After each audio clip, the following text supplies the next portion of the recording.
As someone who's loved Takemichi's character and the story of Tokyo Revengers as a whole, this episode was just like an extra layer of greatness for me. I mean, seriously, this man has went through hell and back to try to change a future that gets rather horrible. And when you're literally watching someone who you know, not only do you sort of care for as a friend at this point, you know if Draken goes out, Mikey goes off the rails, there's no hope for saving Hina or the future. So what do? You're not a fighter. He's not a physical fighter. He doesn't have the skills like these characters have, and his body isn't up to par with any of the gang members right here. So what can he do? Honestly, not a hell of a lot. I knew an ambulance would be involved in some way, as there's no way you couldn't involve an ambulance, even if he ends up dead. I mean, that's the logical outcome, but how would an ambulance get into the middle of a gang? Like, I mean, I could understand cops being able to scare him off, but if an ambulance comes, I mean, the ambulance is probably just going to get the hell out of there. So to actually see the buildup of Takemichi doing the one thing he could do, and that was to get Draken the hell away from there. I thought it was really inspiring. I was looking at what he was doing, how far he was pushing himself.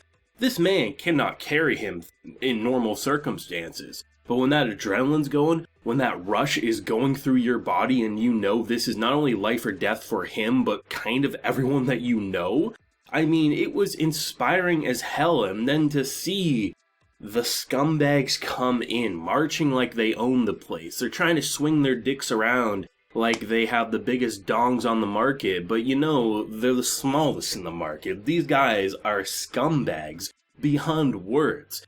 The fact that when Takemichi bit them, they looked at that as the biggest foul in existence, yet immediately as Takemichi was trying to fight, he pulled a goddamn knife and stabbed him. Biting? Not okay. Stabbing? A-okay. Their logic has no logic. And it's interesting to see how they played kind of the viewers with the opening. A lot of people said, oh, Draken will never get stabbed because Takemichi in the opening gets stabbed in his hand, so most likely that means he stops it. Oh shit, Draken got stabbed. I have no idea what the opening means. And then in comes this episode and we're like, oh okay, that's actually really cool. I always love it when an opening like plays with expectations, either by placing things that don't happen, or they place it in a way that it's very hard to predict, especially when you're like, oh, this is exactly what the opening was indicating. And then in comes something like this, right? And I just love the build up to a rematch because, I mean, our boy's right.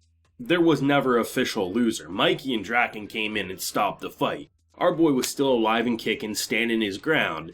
And honestly, I was surprised with what he was able to do against this man. Because physically, he has no chance in hell, but emotionally and spiritually, maybe he does. And I like how rather than trying to play up in the traditional gang lifestyle, he does what he can. He charges in when he realizes that he can't punch him. Well, I'm gonna bite the living shit out of his side. I mean, there's no rules when you're on the street, right? I mean, the people who are trying to have, like, these honorable, like, they're in the middle of a boxing ring, I mean, these bastards are pulling knives. Kick him in the balls, bite his leg off, I don't care what you're gonna do, Takemichi, just don't give up. And the wraparound, which I did have to take a look at the uncensored to see what was going on there, I really enjoyed seeing how he literally, I mean, it doesn't matter how strong Takemichi is, if he gets him in a good chokehold and he doesn't give up, he's able to take him down. I was actually surprised the most about that entire fight, the fact that they actually just let their seemingly leader in this situation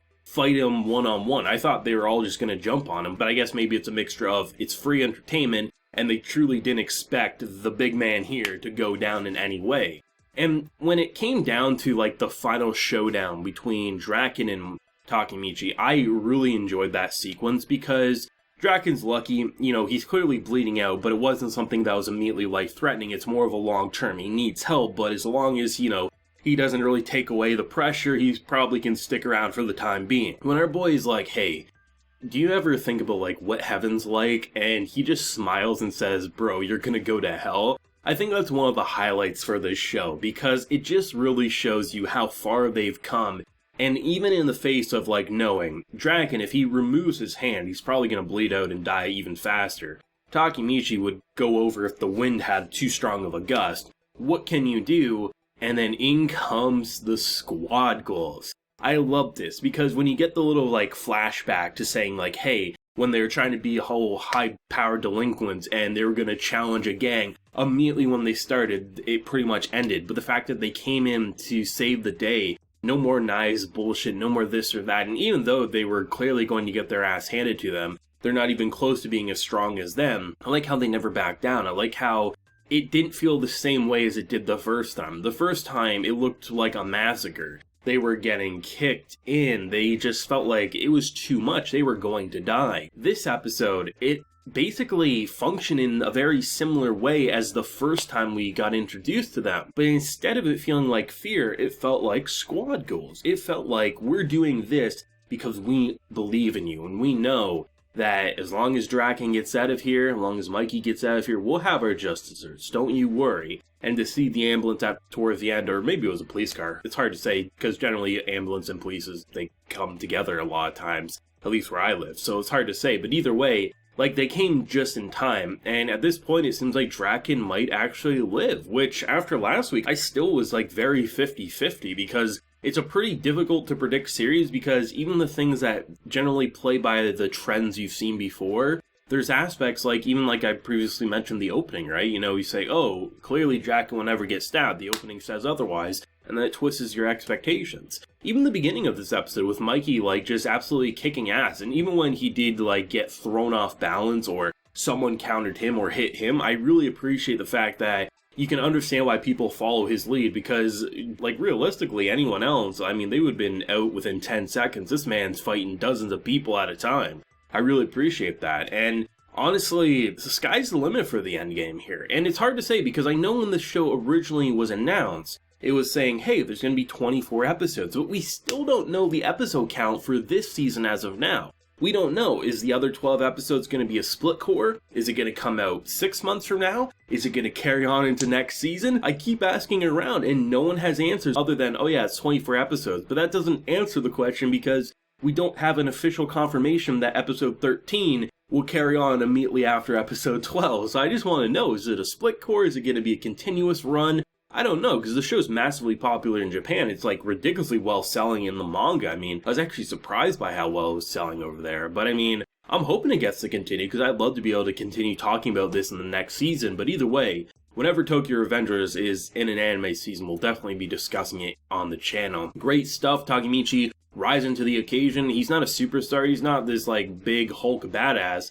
The boy crying or being physically weak is to be expected, but the emotional courage of a man who has refused to give up, I mean, it's nice. And even when he feels like he has given up himself, he uses that weakness to encourage new strengths in himself, and that's how you write a great character. Let me know your thoughts and feelings on this week's Tokyo Revengers episode down below, your favorite moment, and where do you hope to see it go in next week's episode. If you enjoyed the video, leave a like, share your support, and hit that subscribe button if you have been new around here. So until next time, everyone, please take care and have a good one.